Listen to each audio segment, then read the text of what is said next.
نحمد و نصلی علی رسولہ الکریم اما بعد فاعوذ باللہ من الشیطان الرجیم بسم اللہ الرحمن الرحیم قال تبارک و تعالی فی القرآن المجید والفرقان الحمید ولا تشتروا بآیاتی ثمنا قلیلا وقال رسول اللہ صلی اللہ علیہ وسلم اقرأوا القرآن ولا تأکلوا به۔ عزیز طلباء، ویسے تو آج ہمارا مشکات کا درس قاضیوں اور والیوں کو ہدیے دینا اور تنخواہ دینے کے متعلق ہے، لیکن کل میں نے آپ سے کہا تھا کہ اگر میری طبیعت بحال ہوئی اور موڈ ہوا تو ہمارا ایک مسئلہ ہے استئجار علی الطاعات، یعنی عبادتوں پر تنخواہ لینا، اجرت لینا، اور اس میں خاص کر پھر تراویح سے متعلق بڑا انتشار پھیلائے جاتے رمضان کے مہینوں میں، تو اس پر ہم گفتگو کریں گے۔ تو رمضان جو مختصر گفتگو اور اختصار کے ساتھ میں آپ کے سامنے کرنا چاہتا ہوں، اس کو ذرا غور سے سماعت فرمائیں۔ پہلی بات تو یہ ہے کہ استئجار علی الطاعات یعنی عبادات پر، نیکیوں پر کسی بھی قسم کی اجرت علی الاطلاق کسی بھی قسم کی ہو، یہ امام ابو حنیفہ رحمہ اللہ، امام ابو یوسف رحمہ اللہ، امام محمد رحمہ اللہ اتفاقی طور پر احناف کیا ناجائز ہے اور حرام ہے، جبکہ امام شافعی رحمہ اللہ، امام مالک اور دیگر ائمہ کہتے ہیں کہ لیا جا سکتا ہے، لہذا تعلیم القرآن، تدریس قرآن پر اجرت لی جا سکتی ہے۔ دونوں کے پاس اپنے دلائل ہیں۔ مثلا امام حنیفہ رحمہ اللہ قرآن کی آیتوں سے استدلال کرتے ہیں، پھر نبی اکرم صلی اللہ علیہ وسلم کی حدیث سے عبادہ بن صامت رضی اللہ تعالیٰ عنہ کے پاس آئے کہ یا رسول اللہ، میں نے فلاں کو قرآن پڑھایا تھا، اس سے مجھے اس کے بدلے میں ہدیہ دیا، تو میں قبول کر لوں یا نہیں؟ تو حضور نے فرمایا کہ اگر اس کے بدلے میں جہنم کا توق قبول کر سکتے تو یہ ہدیہ بھی قبول کر لے۔ ابی بن کعب رضی اللہ تعالیٰ نے بھی ایسا ہی واقعہ بیان کیا، حضور نے فرمایا جب تو نے ہدیہ قبول کر ہی لیا تو اس کے بدلے میں جہنم کا توق بھی قبول کر لے۔ اس طرح کی اقرأوا القرآن ولا تأکلوا بھی حدیثیں آئیں گی، اس طرح کی حدیثوں سے وہ استدلال کرتے ہیں کہ طاعات پر، یعنی امامت، جس کو ہم اپنی زبان میں امامت، خطابت، وعظ، تبلیغ، ان چیزوں پر اجرت لینا جائز نہیں۔ اس لیے ہم مہر کے اندر قرآن، پیچھے مسئلہ گزر چکا، قرآن کو بھی ہم مہر بنانے کو تیار نہیں ہیں۔ اور امام شافعی وغیرہ بخاری کی حدیث، وہ جو بچھو نے کسی کو کاٹ لیا تھا، صحابہ نے پھر سورہ فاتحہ پڑھ کے اس کو دم کیا، وہ ٹھیک ہو گیا، اس کے بدلے میں بکریوں کے گریوڑ لیا، تو حضور نے فرمایا ان احق ما اخذتم علیہ اجر کتاب اللہ۔ اس قسم کی حدیثوں سے استدلال کرتے ہیں، اور پھر آگے انشاءاللہ ہم اس کا جواب دیں گے۔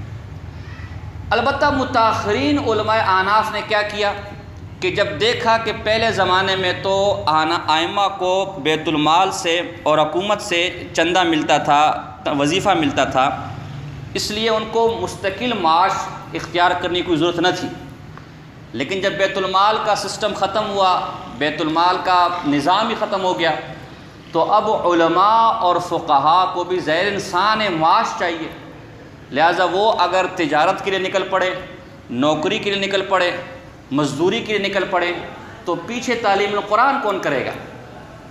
پیچھے نمازیں کون پڑھائے گا؟ نمازیں کون سکھائے گا؟ قرآن کون سکھائے گا؟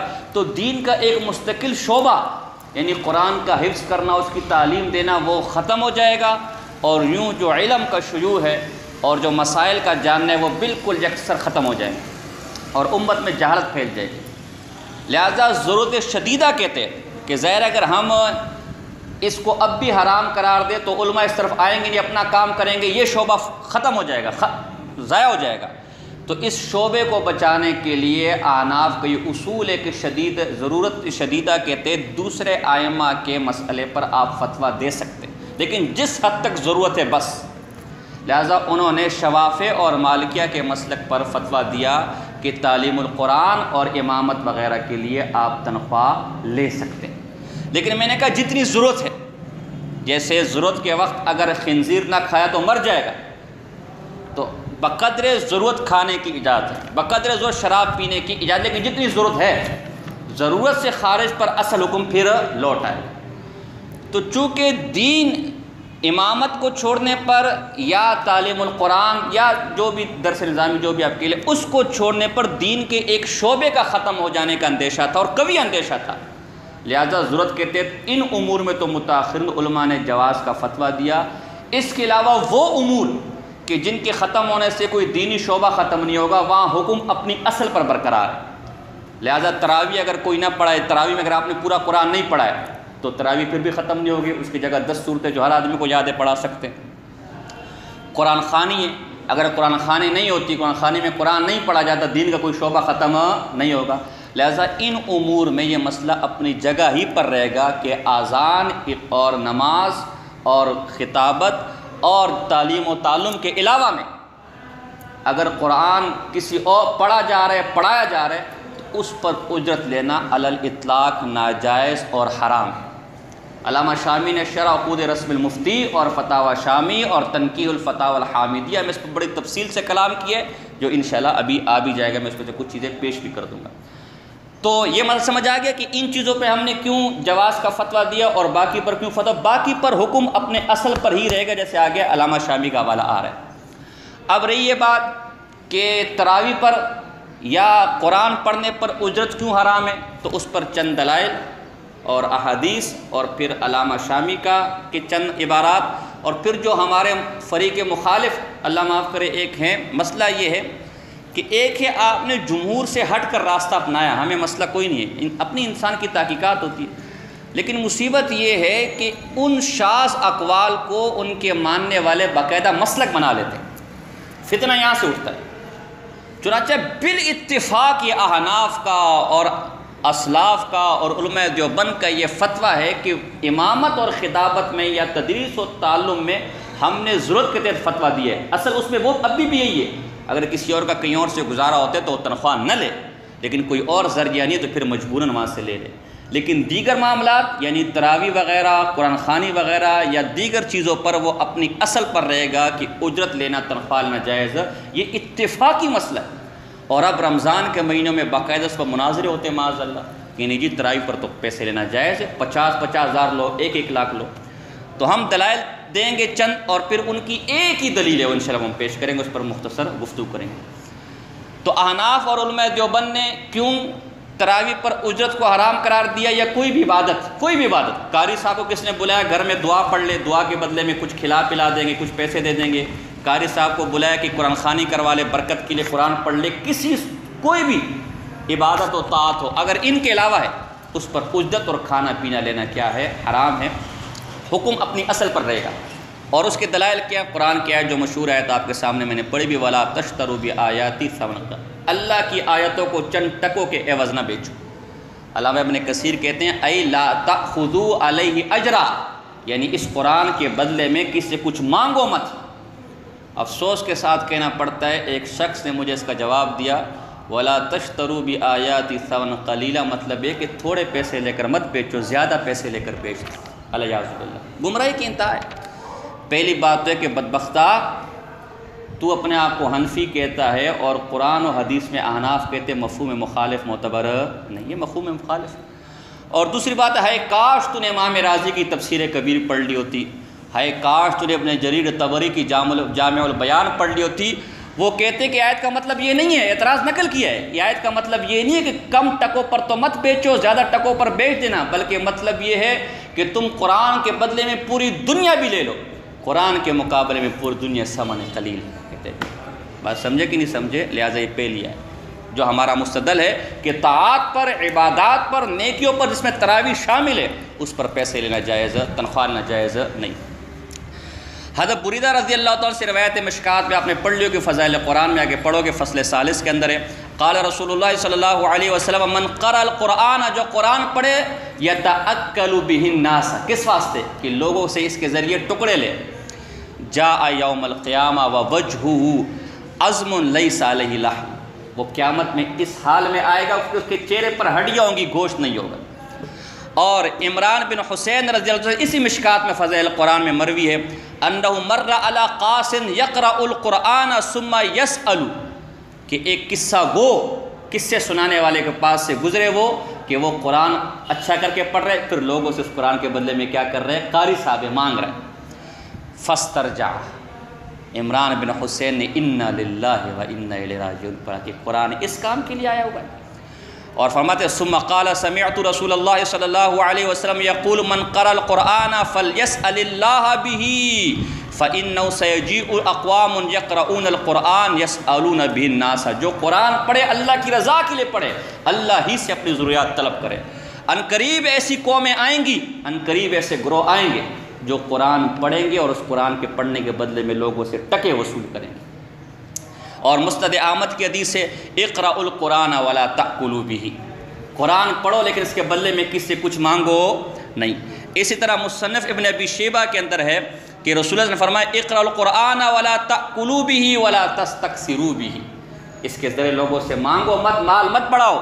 تو یہ ایک قرآن کی آیت، ایک حدیث، دو حدیث، تین حدیث، چار حدیث، پانچ حدیثیں میں نے آپ کے سامنے پیش کی. اور دوسری بات یاد رکھنا، میں غیر مقلد نہیں ہوں، میں کوئی ڈاکٹر، پروفیسر، انجینئر نہیں ہوں جو قرآن اور حدیث سے خود استدلال کروں. یہ جو دلائل آپ کے سامنے پیش کر رہا ہوں، اس سے علامہ شامی نے اور اکابر دیوبند میں سے مولانا محمود گنگوہی رحمہ اللہ نے اور اکابر دیوبند نے ان سے استدلال کیا. میں ان کی پیروی میں استدلال کروں، میں اپنی طرف سے قرآن اور اس میں تحریف نہیں کر رہا. اب دو روایتیں میں آپ کے سامنے ایسی پڑھتا ہوں. یہ 5 روایتیں تو وہ تھی جو عمومی طور پر قرآن پر لینے سے منع کیے گئے. 2 روایتیں میں ایسی پڑھتا ہوں جس میں صاف تراوی کے الفاظ ہیں، اور تراوی کے بدلے میں جب ان کو ٹکے ملے صحابہ نے وہ ٹکے منہ پہ مار دی. مصنف ابن ابی شیبہ کی روایت ہے، فرماتے ہیں حضرت عبداللہ بن معقل سے نے رمضان میں نماز پڑھائی، تراوی کی نماز پڑھائی. پھر جب عید کا دن ہوا تو گورنر عبداللہ بن زیاد نے اس نے کیا کیا، 500 درہم بھیجے اور ایک اچھا جوڑا بھیجا کہ آپ نے میں نماز پڑھی، تراوی پڑھی. صحابی رسول نے روایت میں آتے صحابی رسول نے کیا کیا، فردا، اس کو کیا کر دیا، واپس کر دیا. اور فرمایا قال ان لا نأخذ علی القرآن اجرا، ہم قرآن کے بدلے میں ٹکے وصول نہیں کرتے. یہ مصنف ابی شیبہ کی روایت ہے. اور اس طرح ایک اور روایت ہے کہ ابو ایاس معاویہ بن قرہ فرماتے کنت نازلا علی عمرو بن نعمان بن مقرن فلما حضر رمضان جاءه رجل بألف درہم.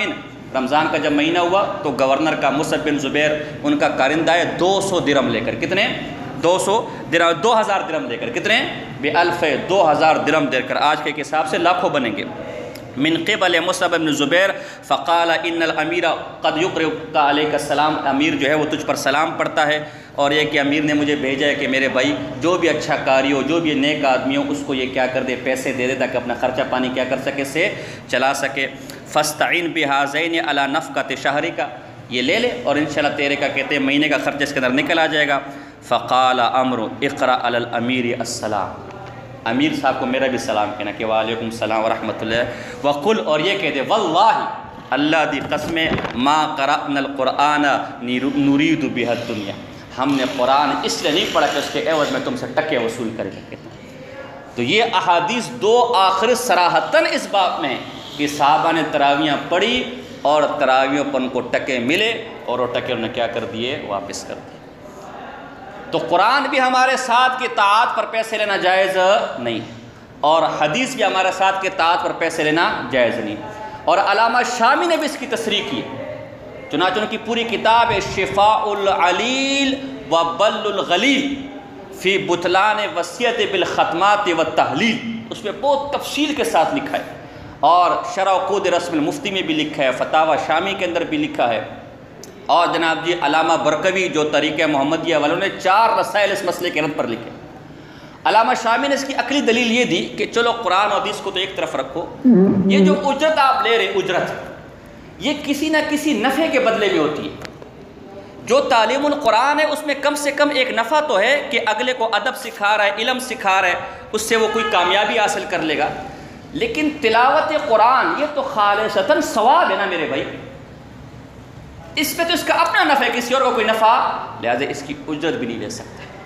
دوسری بات یہ، اگر کسی کو اجیر رکھ رہا ہے، کسی کو اجرت دے رہا ہے، تو کسی کام کے عوض میں ایک متعین کام ہوگا نا، اس کے عوض میں وہ اجرت دے گا نا. جبکہ یہ جو قرآن پڑھے خالص ثواب ہے، اس کا میں پتہ نہیں کتنا ہے کتنا نہیں ہے، بھی ہے بھی نہیں، یہ اللہ کا معاملہ ہے، تو اس کے بدلے میں اجرت کیا دے گا.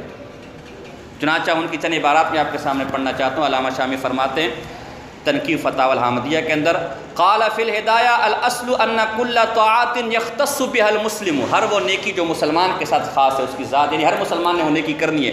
لا یجوز الاستجار علیہا عندنا، ہمارا نبی اس پر اجرت لینا جائز ہے۔ لقول علیہ السلام اقرأوا القرآن ولا تأكلوا به فالاستجار على الطاعات مطلقا لا يصح عند ائمتنا الثلاث، تینوں ائمہ کے نزدیک جائز نہیں ہے۔ اور یہی مسئلہ امام احمد بن حنبل کا ہے، عطا کا ہے، ضحاک کا ہے، زہری کا ہے، حسن بصری کا ہے، طاؤس کا ہے، شعبی کا ہے، نخعی کا ہے، ان کا مسلک بھی یہی ہے۔ کیوں؟ لأن الاستجارہ بیع المنافع وليس للتالي منفعة سوى الثواب ولا يسوى بيع الثواب ولأن الأجرة لا تستحق إلا بعد حصول المنفعة للمستأجر والثواب غير معلوم۔ یہی بات میں کہہ چکی نہیں کہہ چکا۔ اور اگلی بات کیا عجیب کہتے ہیں، اگلی بات نہیں جی ہم تو اللہ کی رضا کے لیے پڑھاتے ہیں تراویح، لوگ قرآن سن لیں گے، ہم تو قرآن خوانی اللہ کی رضا کے لیے کرتے ہیں۔ لأن شرط الثواب الإخلاص لله في العمل والقارئ بالأجرة انما يقرأ لأجل الدنیا لا لوجه اللہ۔ کیا دلیل ہے؟ تو دلوں کا حال جانتا ہے علامہ شامی، جو تو کہتے ہیں اللہ کی رضا کے لیے نہیں پڑھا رہا بلکہ کس کے لیے پڑھا رہا ہے؟ دنیا کے لیے۔ دلیل یہ بھی دلیل انہ لو علم ان المستاجر، یہ سیٹ صاحب، یہ قرآن خوانی کرنے والے صاحب، لا يدفع له شيئا لا يقرأ له حرفا واحدا، اگر اس کو پتہ چل جائے کہ تراویح پر مجھے 1 ٹکا نہیں ملنا، قرآن خوانی پر 1 سموسہ بھی نہیں ملنا، اللہ دی قسم یہ اس کے لیے 1 حرف قرآن نہیں پڑھے۔ اور یہ تم سب کرتے ہو کہ نہیں کرتے؟ آج کسی کو بولے بھائی تراویح پڑھائیں گے، کچھ ملے گا؟ میرے اپنے تجربے، آج تم بولو کوئی کہ بھائی قرآن خوانی کریں گے، کچھ ملے گا؟ اور اگر کچھ نہ ملے کبھی نزدیک، یہ علامہ شامی کو دیکھو، یہ تمہارے دلائل، یہ فراست مومن ہے۔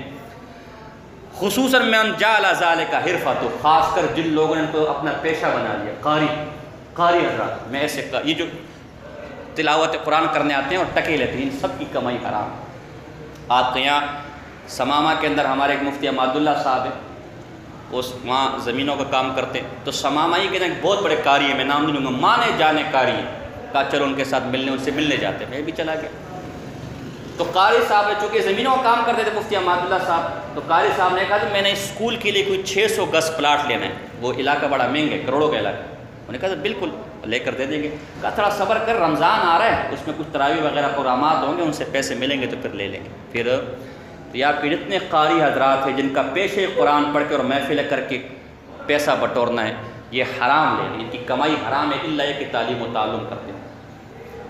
تو خاص کر جن لوگوں نے اس کو پیشہ بنا دیا، طالب علم بھی یا کوئی پورا سال فارغ ہے، اب وہ تراویح کو کیا کہاں 50,000 کہاں ملیں گے، کس سیٹ کے پاس 50، یہ پیشہ ہے کہ نہیں ہے؟ وَلِذَا قَالَ تَاجُ الشَّرِيعَةِ فِي شَرْحِ الْهِدَایَةِ إِنَّ قَارِئَ الْقُرْآنِ بِالْأُجْرَةِ لَا يَسْتَحِقُّ الثَّوَابَ لَا لِلْمَيِّتِ وَلَا لِلْقَارِئِ، نہ میت کو ثواب ہے کہ قرآن خوانی کر رہا ہے، اور نہ پیچھے سننے والوں کو ثواب ہے، اور نہ اس قاری کو ثواب ہے، لیکن اللہ کی رضا کے لیے نہیں کر رہا۔ ہمارے حضرات کیا کہتے ہیں کہ جی حضرت اگر امامت کے لیے جائز ہے تو قاری بھی تو امام ہے نا، تو میں پہلے کہہ چکا ہوں ہمارے ہاں ہر حال میں ناجائز ہے، لیکن علامہ شامی کہتے جو متاخرین نے اجازت دی وہ ضرورتاً، اللہ کے بدلے تجھے پتہ نہیں کہ ضرورت کس حد تک جائز ہوتی ہے۔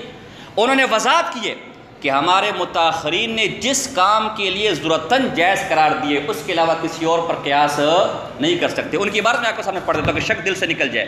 یہ باب الاجارۃ الفاسدہ کے اندر مطلب فی الاستجار الطاعت علامہ شامی، فہذا دلیل قاطع و برہان ساطع علی ان المفتى به لیس هو جواز الاستجار علی کل طاعت۔ اگر امامت پر ہم نے فتویٰ دے دی اس کا مطلب نہیں کہ اب ہر چیز پر کیا کرو گے، نہیں، بل علی ما ذکروہ فقط، بلکہ جتنی 4-5 چیزوں کی اجازت دی ہے نا صرف اسی پر پیسے لے سکتے کیونکہ ضرورت ہے، اس کے بغیر گزارا نہیں۔ اس کے علاوہ پر مما فی ضرورت ظاہرۃ تبیح الخروج عن اصل المذہب من طرق المنع، لہذا اس کے علاوہ اگر آپ لیں گے تو آپ فقہ حنفی سے اپنے آپ کو نکال رہے ہیں۔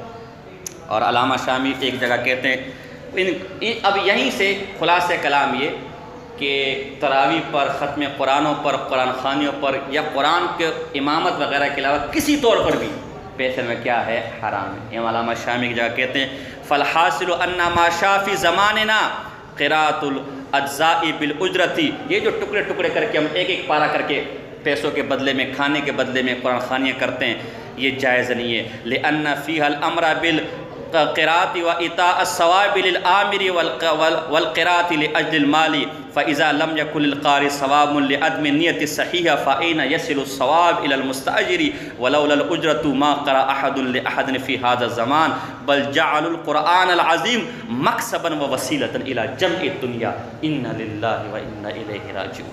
یہ ان کے الفاظ ہیں کہ جب قرآن پڑھنے والے کی نیت ہی خالص نہیں ہے تو اس کو خود کیا ثواب ملے گا، اور جو پڑھوا رہا ہے دکاندار اس کو کیا ثواب ملے گا.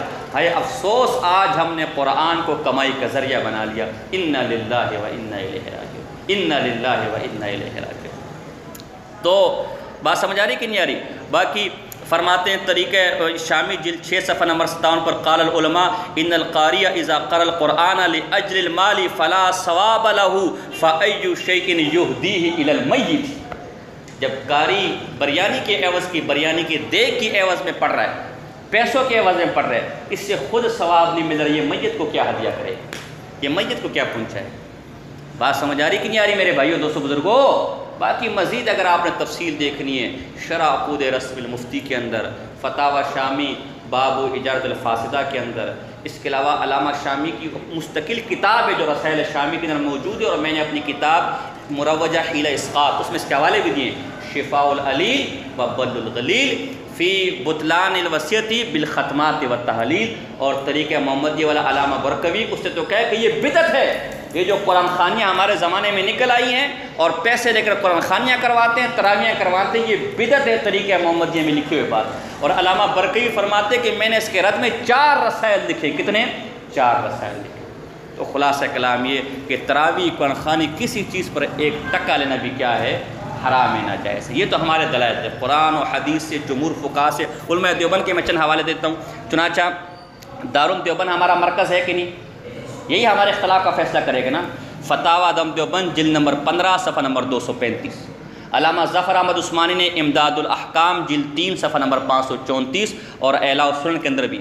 علامہ تھانوی رحمہ اللہ کسی کو شک ہے ان کی فقاہت ان کے تقوی پر، امداد الفتاوی جلد نمبر 3 صفحہ نمبر 334. مولانا معمول حسن گنگوئی رحمہ اللہ نے فتاوی محمودیہ جلد 17 کے شروع میں کئی فتوے اس پر دیے کہ تراویح پر اجرت لینا حرام ہے، حرام ہے، حرام ہے، حرام ہے، ناجائز. تو جو اسلاف کا نہیں مان رہا اور جو اکابر دیوبند کا نہیں مان رہا، تو پھر تو انجینئر سے کیا گلہ کرتا ہے کہ وہ اسلاف سے لوگوں کو منحرف کر رہا ہے، وہ منمانی قرآن و حدیث سے استدلال کر، تو بھی تو یہی کر رہا ہے نا. اب آؤ ذرا ان کے استدلال کی طرف. ان کے پاس صرف ایک دلیل ہے بخاری کی، وہی جو میں نے کہا صحابہ نے ایک جگہ سے گزرے تو وہاں کسی کو بچھو نے کاٹا تھا، انہیں کہا ہمارا علاج کر دو، انہیں کہا ہم سورہ فاتحہ پڑھیں گے. تو جب انہوں نے سورہ فاتحہ پڑھی کہ ہم بکریوں کا ہمیں کچھ ریوڑ بھی دو گے تب ہم پڑھیں گے، اللہ کا کرنا وہ ٹھیک ہو گیا، انہوں نے بکریاں دے دی. اب وہ حضور کے پاس آئے تو انا احقا یا انا خیرن ما اخذتم یا مت اخذتم علی اجرا کتاب اللہ. کتاب اللہ سب سے زیادہ حقدار ہے اس بات کا. کیا مطلب کر کہ تم اس کے بدلے میں کیا لو؟ پیسے. یا کتاب اللہ کے بدلے میں جو تم نے پیسے لیے وہ سب سے اچھے پیسے. اور پھر اس کی بنیاد پر قاری صاحب کو 50,000 بھی دینے چاہیے، 1 لاکھ بھی دینے چاہیے. پہلی بات میں یہ واضح کر دوں کہ حضرت صاحب آپ نے اس حدیث سے استدلال کر کے کوئی نیا انکشاف نہیں کیا. کوئی نیا انکشاف آپ سے پہلے علماء کر چکے، شوافع اور مالکیہ اور احناف جواب دے چکے. اور آج میں آپ کو ایک اصولی بات بھی بتا دوں، یہ جتنے علماء شاذ اقوال لیتے ہیں نا، یا یہ تو علماء کی بات کروں یا جو گمراہ فرقے والے ہوتے ہیں، عجیب عجیب شاذ اقوال جمہور سے ہٹ کر، ان کی اپنی کوئی ذاتی تحقیق نہیں ہوتی، وہ ان سے پہلے لوگ کر چکے ہوتے ہیں، کتابوں میں موجود بھی ہوتا ہے، ہمارے علماء نے اس کا جواب بھی دیا ہوتا ہے. لیکن چونکہ شاذ اقوال کا تعامل امت کا تعامل ان پر نہیں ہوتا نا، اس کے خلاف پر ہوتا ہے، تو عموماً لوگ کی نظر جاتی نہیں ہے اور وہ سمجھتے کہ ہماری کوئی نئی تحقیق ہے، لوگوں کو پریشان کرتے. تو آپ نے بھی اس حدیث سے استدلال کر کے کوئی تیر نہیں مارا، آپ سے پہلے لوگ کر چکے اور لوگ جواب دے چکے. اس کے کچھ مناظرانہ جواب دوں گا، کیونکہ مصیبت ہے نا کہ ہمارے فریق مخالف بھی پھر مناظرے ہی کرتے ہیں، اور فریق مخالف پھر مائع کا لال نے کوئی لال پیدا نہیں کیا اور فلاں اس طرح کی زبان استعمال کرتے ہیں. ہم تو بہرحال ایسے نہیں کریں گے، ہم اس کے کچھ مناظرانہ جواب دیں گے اور کچھ تحقیقی جواب دیں گے. مناظرانہ جواب تو پہلا یہ کہ ہمارا استدلال قرآن کی آیت سے، قرات خلف الامام پر تم امام شافعی کو یہی تو سناتے ہو کہ تیرا استدلال حدیث سے، میرا قرآن سے. طلاق کے ثلاثہ میں غیر مقلد کو تم یہی تو سناتے ہو کہ میرا استدلال قرآن سے تیرا حدیث سے، لہذا میں نے حرمت پر قرآن پیش کیا، قرآن کے مقابلے میں بخاری کی حدیث نہیں چلتی، یہ تیرا احناف کا اصول ہے۔ دوسری بات حضرت صاحب، آپ نے ایک مسئلہ نکالا ہے ستہ شوال کا، کیا مسئلہ؟ کہ شوال کے 6 روزے رکھنا مکروہ تحریمی ہے۔ اور بھائی حدیث میں آیا ہوا کہ رکھو، صحیح حدیثوں میں آیا ہوا کہ رکھو، احناف خود کہتے ہیں کہ رکھو، آپ کیا کہتے ہیں؟ امام صاحب نے مکروہ کہا ہے۔ امام صاحب کے قول کی بنیاد پر آپ نے حدیثوں کو چھوڑ دیا، آپ نے جمہور احناف کو چھوڑ دیا۔ ہم بھی کہتے ہیں کہ اس حدیث سے امام صاحب نے استدلال نہیں کیا۔ امام صاحب کا مسئلہ یہ ہے، تینوں ائمہ کا، ان کے شاگردوں کا بھی، کہ قرات پر اجرت نہیں لیں گے۔ یہاں امام صاحب کے قول کو چھوڑ کر حدیث کی طرف کیوں جاتے ہو؟ وہاں ستہ شوال میں حدیث کو چھوڑ کر امام صاحب کے قول کی طرف بھاگتے ہو۔ اس کا مطلب ہے کہ تحقیق نہیں ہے، یہ تو دل کی تسلی ہے۔ اور یہاں امام صاحب کے قول کو چھوڑ کے کہاں بھاگتے ہو؟ حدیث کی طرف۔ اور حدیث بھی وہ کہ جس کے امام صاحب نے جواب دیے، حدیث بھی وہ، یہاں امام صاحب کی مخالفت نہیں ہے، یہاں مذہب کی مخالفت نہیں ہے۔ یہاں آپ یہ اصول کہاں گے؟ ستہ شوال میں ہمیں گالیاں دو کہ تم حنفیوں سے نکل گئے ہو، امام صاحب کے باغی ہو گئے ہو، امام صاحب کے قول کے مقابلے میں حدیث نہیں مانتا۔ اور یہاں تمہیں تو چاہیے تھا کہ یہ فتویٰ دیتے کہ امام صاحب کے مذہب پر تدریس پر بھی تنخواہ حرام ہے، لہٰذا میرے مدرسے میں خود بھی تنخواہ نہیں لوں گا، میرے اساتذہ بھی نہیں لیں گے۔ بجائے تم یہ فتویٰ دیتے امام صاحب کے اندھے مقلد بن کر، الٹا جو فتویٰ امام صاحب تو کیا احناف میں سے کسی نے دیا نہیں آج تک، تم نے اس کو بھی جائز قرار دے دیا۔ اور جس کو احناف نے جائز قرار دیا ستہ شوال جو حدیثوں میں ہے، امام صاحب کے قول کو نہ سمجھ کر، امام صاحب کے قول کو نہ سمجھ کر تم الٹا ہمیں تانے دیتے ہو کہ تم امام صاحب کے قول سے نکلو۔ یہاں آپ امام صاحب کے قول سے نہیں نکلے۔ کس نے آپ کو اجازت دی ہے کہ امام ابو حنیفہ، امام ابو یوسف اور امام محمد کے قول کو چھوڑ کر آپ حدیث سے استدلال کرتے ہیں؟ پھر کیوں آپ گلا کرتے ہیں انجینئر محمد علی مرزا سے؟ پھر کیوں گلا کرتے ہیں غامدی سے؟ آپ مجتہد ہیں؟ اگر تم مجتہد ہیں پھر آپ حدیث سے استدلال کریں، اگر آپ مقلد ہیں تو پھر امام صاحب کا قول پیش کریں۔ اب رہی بات تحقیقی، حضرت صاحب علامہ شامی نے فتاوی شامی کے اندر جلد 6 صفحہ نمبر 57 پر اس حدیث کا جواب یہ دیے کہ انہوں نے وہ پیسے اللہ کے قرآن پڑھنے کے بدلے میں نہیں لیا تھا، بلکہ وہ رقیہ تھا، دم درود تھا، اور دم درود از قبیل تداوی ہے، اور تداوی پر بالاتفاق اجرت لے سکتے ہیں۔ چنانچہ فرماتے ہیں وَجَوَّزُوا الرُّقْيَةَ بِالْأُجْرَةِ وَلَوْ بِالْقُرْآنِ كَمَا ذَكَرَ الطَّحَاوِيُّ لِأَنَّهَا لَيْسَتْ عِبَادَةً مَحْضَةً بَلْ مِنَ التَّدَاوِي۔ یہی مسئلہ علامہ عینی نے جلد نمبر 12 صفحہ نمبر 92 کے اندر، یہی مسئلہ شرح الوقایہ جہاں مہر کے مسئلے اس نے لکھا ہوا ہے، یہی مسئلہ نیل الاوطار کے اندر جلد نمبر 5 صفحہ نمبر 346 میں لکھا ہوا ہے، اور یہی بات الغرۃ المنیفہ فی تحقیق بعض مسائل الامام ابی حنیفہ ابو حفص غزنوی متفق 744، اس نے بھی یہ مسئلہ لکھا ہے کہ ہم احناف کے خلاف جو حدیث پیش کی جاتی ہے یہ والی، اس سے مراد قرآن کے بدلے میں اجرت نہیں ہے، بلکہ وہ تمام تداوی کرنے گئے تھے، رقیہ کرنے گئے تھے، دم درود کرنے گئے تھے، انہوں نے دم درود کے بدلے میں پیسے لیے، اور دم درود پر بالاتفاق آپ پیسے لے سکتے ہیں، جیسے ڈاکٹر پیسے لے سکتے وہ بھی علاج ہے، اس طرح یہاں پر بھی پیسے لے سکتے ہیں۔ آج کیا کہتے ہیں؟ قاری کو 5-6 ہزار مت دو، 50-60 ہزار دو۔ 50، یہی مسئلہ علامہ شامی کے زمانے میں کس نے بیان کیا؟ یہی مسئلہ ہم نے کہا نا تمہارے مسئلے کوئی نئی نہیں ہے، لیکن مصیبت ہے کہ ہم اس لیے چپ ہیں، یہ اس لیے چپ ہوتے ہیں کہ پیٹ اپنا ہی ننگا ہوتا ہے، اور یہ ہے کہ ہم ورنہ، اور آپ یہ سمجھتے ہیں کہ شاید میری تحقیقات، لوگ یہ سمجھتے ہیں، کوئی جواب نہیں دے سکتا۔ علامہ شامی کہتے ہیں وَمَسْتَدَلَّ وما نقل بأقل من 45 درہمن، یہ جو کہا جاتا ہے کہ قاری کو 45 درہم سے کم مت دو، آج کیا کہا جاتا ہے کہ 45,000 سے کم مت دو۔ علامہ شامی کے زمانے میں کیا کہا جاتا ہے کہ 45 درہم سے کم، فخارج عما اتفق علیہ اہل المذہب قاطبا، یہ قول کرنے والے وہ لوگ ہیں جو مذہب سے بالکل نکل گئے۔ مذہب تو کہتا ہے، احناف تو کہتے ہیں کہ ایک دمڑی مت لو، اور یہ کہتے ہیں کہ 45 درہم سے کم مت لو۔ احناف تو کہتے ہیں کہ قرآن کے بدلے میں 1 روپے مت لو، اور یہ کہتے ہیں کہ 50,000 دیا کرو قاری کو۔ علامہ شامی تمہاری پیدائش سے پہلے تمہیں جواب دے رہا ہے۔ اور ایک اور مسئلہ اسی حدیث سے، جب کسی نے استدلال کیا کہ اجرت جائز ہے، علامہ شامی کیا کہتے ہیں وَمَسْتَدَلَّ بِهِ بَعْضُ الْمُحَشِّيِّينَ عَلَى الْجَوَازِ بِحَدِيثِ الْبُخَارِ فِي اللَّدِيغِ فَهُوَ خَطَأٌ یہ جو تم بخاری کے حدیث سے استدلال کرتے کیا ہے؟ خطا ہے۔ لأن المتقدمین المانعین الاستجارہ مطلقاً جوزوا الرقیہ بالأجرہ ولو بالقرآن، اس لیے کہ اس سے مراد یہ ہے کہ دم درود کے بدلے میں لے سکتے ہو، اور دم درود بالاتفاق ہے، یہ کتاب اللہ کے بدلے میں۔ اچھا مزے کی بات یہ کہ جو حدیث پیش کرتے ہیں، جب وہ صحابی بکریاں لے کر آئے تو اسی حدیث میں کہ صحابہ نے کہا فَكَرِهُ ذَلِكَ وَقَالَ أَخَذْتَ عَلَى كِتَابِ اللَّهِ أَجْرًا، پتہ چلا کہ ان کا مسئلہ بھی یہی تھا کہ یہ کوئی اچھی بات، یہ کوئی ٹھیک بات، تبھی انہوں نے اس کو ناپسند ہی کیا صحابہ نے۔ یہ ایسا نہیں پڑھتا، یہ ایسا نہیں پڑھیں گے۔ فَكَرِهُ ذَلِكَ، یہ پہلا جواب۔ یہ کیا ہے کہ وہ رقیہ تھا، وہ کتاب اللہ کے بدلے میں۔ اور دوسرا جواب جو الغرۃ المنیفہ کے اندر اور جو شرح وقایہ کے اندر اور علامہ برقوی نے تاریخ محمدیہ کے اندر اور اس کی شرح بریقہ محمودیہ کے اندر دیا گیا ہے اور دیگر کتب فتاویٰ میں ہے، وہ یہ ہے کہ وہ جو لوگ تھے وہ حربی تھے۔ وہ کیا تھے؟ اور حربی کا مال ہر طریقے سے تو لے سکتے، انہوں نے کتاب اللہ کے بدلے میں تھوڑی لیا تھا، وہ حربی تھے۔ اور تیسرا جواب یہ ہے کہ یہ لوگ ان کے مہمان تھے، ان کا حق تک ان کی مہمان نوازی کرتے، اور انہوں نے مہمان نوازی نہیں کی تو اپنی مہمان نوازی کے بدلے میں بکریاں لیے، کتاب اللہ کے بدلے میں بکریاں نہیں لی گئی۔ بات سمجھ آ رہی کہ نہیں آ رہی؟ یا کوئی سمجھ بھی آ رہی کہ نہیں آ رہی؟ تو یہ مختصر میں نے آپ کے سامنے جو ہے وہ کلام کیا۔ اسی سے آپ یہ مسئلہ بھی نکال لیں کہ ہمارے جو قرآن خوانیاں وغیرہ وہ بھی کیا ہے؟ ناجائز ہے، حرام ہے۔ اور مختصر میں نے کلام کیا۔ شفاء العلیل وبل الغلیل فی بطلان وصیت ختمات و تحلیل، اس میں علامہ شامی نے اس پر مزید تفصیل بیان کیے۔ میں نے مختصر، اب میں آخری بات کہتا ہوں۔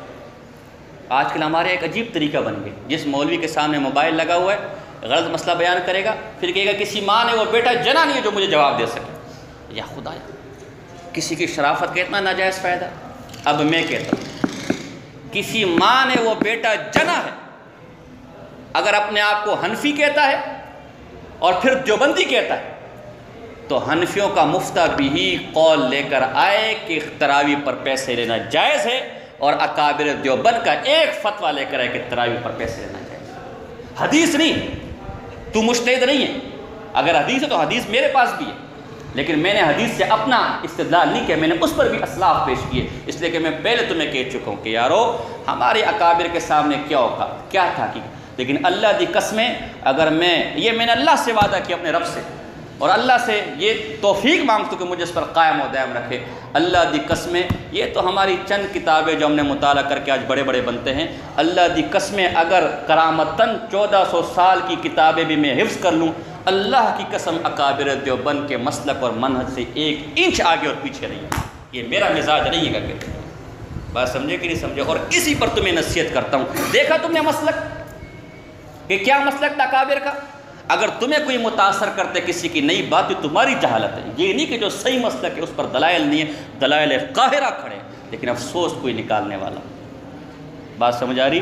تو یہ میں نے چونکہ موضوع سے متعلق مختصر بات تھی، یہ میں نے آپ کے سامنے کی، اس لیے دوسرے پر قیاس کہتے ہیں کہ امامت پر۔ اچھا ایک مسئلہ، مفتی کفایت اللہ صاحب دہلوی رحمہ اللہ نے یہ تعویل کی ہے کہ ایسا کرے کہ جو تراویح پڑھانے والا ہے اس کو 1-2 نمازوں کے لیے امام رکھے، تو امامت کی تنخواہ اس کی کیا کر دے؟ مقرر کر دے۔ تو وہ گویا تراویح کی حضرت تھانوی رحمہ اللہ نے اس کو بھی ناجائز قرار دیا، امداد الفتاوی میں اس ہیلے کو بھی ناجائز قرار دیا، اس لیے کہ یہاں پر مقصود امامت نہیں ہے بلکہ کیا ہے؟ قرآن کے بدلے میں عوض۔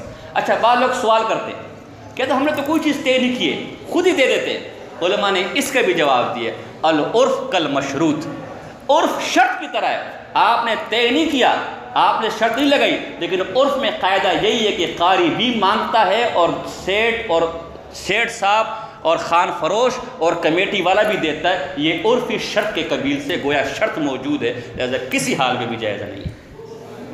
بات سمجھے کہ نہیں سمجھے؟ اور کوئی اگر کسی کے ذہن میں کوئی دلیل ہو تو لے کر انشاءاللہ ہم اس کا بھی کیا کہیں گے؟ جواب دیں گے، اور انشاءاللہ یہ مرتے مرتے مر جائیں گے۔ بخاری کے حدیث کے علاوہ کوئی قول ان کے پاس موجود ہے اور اس سے بھی استدلال کر کوئی تیر نہیں مارا۔ وہ اس سے پہلے شوافی رحمہ اللہ اللہ امام شافعی پر اللہ رحم کرے، ان سے انہوں نے پہلے استدلال کیا، انہوں نے صرف اس کو لے لیا۔ تو میں حیران ہوں سوچ کر کہ 6 شوال کے مسئلے پر آپ امام حنیفہ کے سر پہ کھڑے ہو کر میرا گریبان پکڑتے ہیں۔ کہ تو حدیث کیوں پیش کرتا ہے؟ اچھا مزے کی بات، ستہ شوال مسلم کی حدیث کو انہوں نے راوی کو معمولی جرح پر ضعیف قرار دے دیا، اور خود بخاری کی حدیث ہے، اس میں اسود بن ثعلبہ مجہول ایک راوی کیا ہے؟ تو میں بھی کہہ سکتا ہوں تیرے اصول پر حدیث ضعیف ہے۔ باتیں بہت ہیں، لیکن ہم چاہتے ہیں کہ بات کسی کو بری نہ لگے، ورنہ اگر ہم اس طرح کے فتوے لگانے شروع کر دیں تو آپ ایک منٹ بھی آگے پیچھے نہیں چل سکتے غلط مسائل پر۔ تو آپ وہاں امام صاحب کے مسلک کے نام پر میرا گریبان پکڑتے کہ حدیث کی طرف کیوں جا رہے ہیں، اور یہاں امام ابو حنیفہ کا قول کھڑا ہے، امام محمد کا قول کھڑا ہے، امام ابو یوسف کا قول کھڑا ہے، اس کو چھوڑ کے امام شافعی کو میرے سامنے کرتا ہے، امام شافعی کا مذہب میرے سامنے کرتا ہے۔ یہ کہاں کا انصاف ہے؟ اگر تو نے امام شافعی پر فتویٰ دینا ہے، تو نے متاخرین کو لینا ہے، تو نے حدیث کو لینا ہے، تو حدیث پھر ستہ شوال کو بھی جائز قرار دیتی ہے، پھر متاخرین حنفی ستہ شوال کو بھی جائز قرار دیتے ہیں۔ وہاں تو نے الگ مسئلہ کیوں اپنایا ہوا، وہاں الگ سوچ کیوں اپنائی ہوئی؟ یہ ہمارے ایک ساتھی تھے، یہ ان کو سامنے رکھے، یہ نہیں کسی کا اگر اس کا نظریہ ہو کسی بڑے کا تو یقیناً ان کے پاس دلائل ہوں گے۔ یہ میں ایک ساتھی ہمارا تھا، اس نے یہ دلائل پیش کیا ہمارے سامنے، تو اس کو سامنے رکھ کر میں جواب دے رہا ہوں کہ اگر سخت کلامی ہوئی ہے تو میرا مطمع نظر ہے، میرا مخاطب کوئی بڑی شخصیت نہیں ہے، اللہ معاف کرے کہ آپ اس کو اس معنی میں لیں۔ میں جس بندے نے مجھ سے مناظرہ کیا، اور میں نہیں کر سکتا تھا کیونکہ ظاہر ہے فیس بک پر ہم کیا مناظرہ کریں، واٹس ایپ پر ہم کیا، میں نے کہا بھائی میرے پاس ٹائم نہیں ہے، لیکن اس کے دلائل میرے سامنے آئے تو ابھی اس کو سامنے رکھ کر میں ان باتوں کو کیا دے رہا ہوں۔ تو اگر کہیں سخت کلامی ہے تو میں ویسی معذرت چاہتا ہوں، لیکن یہ کہ میرے مخاطب کوئی خاص بزرگ یا کوئی خاص بڑے نہیں ہیں، بلکہ جس کا میرے ساتھ ٹکراؤ ہوا اور مجھ سے ایک مناظرے کی کیفیت اس نے اپنائی، اس وقت وہ میرے سامنے اور میں نے اس کو جواب دیا۔ بات سمجھے کہ نہیں سمجھے؟ تو اللہ پاک سے دعا ہے کہ اللہ ہمیں جو ہے ان پر عمل کرنے کی توفیق عطا فرمائے اور حلال کھانے